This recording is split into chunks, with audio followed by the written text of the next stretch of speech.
when we do models and try to understand what is the cost going to look like for the introduction of a new treatment, you go do quality of life tests, you look at patient preferences, but you do it at a population level. And Yeah. in the old days we would have a point estimate, the quality of life for this patient, or the utility for this patient is going to be this, and that's what we apply to the amount of time that is gained in terms of life years. Hmm. And then over time we got more sophisticated, so now we can actually add in a distribution, so you can sample from the distribution, so the math of it gets better and better.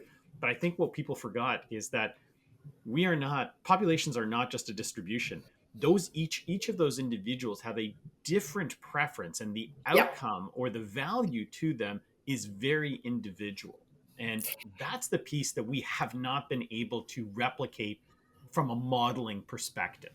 Yeah. And I would tie it back to equity, right? So like this population model has certain assumptions, and there are always going to be some populations that are left out of this assumption, Yeah. and we will continue to dig the inequity gap for those people.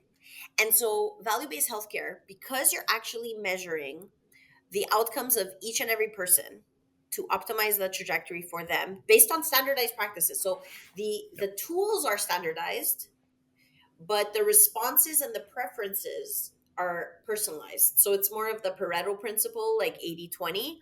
So like 80% same for everyone, but the 20% is really how you tweak the model to give people just what they need and not what everybody gets. And so that makes for a better use of resources, but it also is much more equitable because people won't fall through the cracks. And the other thing is that you can actually sub-segment and understand that like certain vulnerable populations always have poorer outcomes. So I was just in Ontario, and I was talking to some managers of health systems there, and they were finally looking at some data and realizing that most of their ED visits came from like two postal codes. And those postal codes had twice as many hospital emergency room visits than the rest of the catchment area.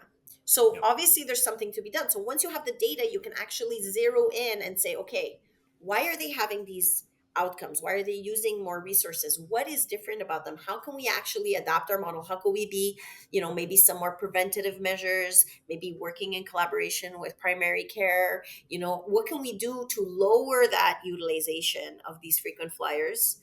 What is common to them? And so we need the data to do that. And so I think that the economic models and the pharmacoeconomic models, they like theoretically used quality of life, but to be honest, and no offense, I feel that there's a little bit of like humanity missing in these models. Like you just assume that you like understand the quality of life, and you're not talking to the people like I am. I'm talking to families all over Quebec, all over Canada. I know what they're going through, and they don't feel that their quality of life is really being captured by these pharmacoeconomic models. And Yeah. so the thing they say about assuming, right? Like you shouldn't assume. I'm gonna be nice. Everyone knows what assuming does, right? It makes an Yeah. ass out of you and me. So we the best way to be equitable is to actually ask everyone to not make assumptions, but let the data speaks for itself. And that's where I think your platform could really make a big difference by standardizing good quality data that we can use to make better decisions for health systems, for healthcare professionals, but also for patients. And then allowing them to use that data to make better decisions on what treatments, in what order, what healthcare professionals, where to give the treatment. Mhm. We have a very hospital centric kind of view of our healthcare system. That is not the most efficient or the best cost utilization. How can we actually decentralize some of these things? Does everything absolutely need to be in a hospital? I think COVID really showed us that the errors or the dangers of doing everything in the hospital. And the more we do things in the community, that's what patients want. They don't want to miss work. They don't want to be away from their families. What can we actually decentralize and have in the communities, and then keep all the specialized stuff for the hospitals. And then of course there's all the remote monitoring, the virtual care that we can throw in there. That has been shown to improve outcomes as well. That's why the hospital at home model of the Jewish General Hospital and the West Central Health Network was really interesting, because they were able to uh, provide better outcomes for less costs, less resource utilization. And it was a win-win for everyone. And that's really value-based care. You know, you're improving outcomes, you're lowering costs and resources. That's value. That's value for a system. Now, how can we scale it up? You know, but it requires data, really good data infrastructure. And I think that's what we still need to work on a little, is like, how can we actually make quality data an absolute priority? How can we use that quality data? How can we, it's not just the collecting, because just measuring is not enough.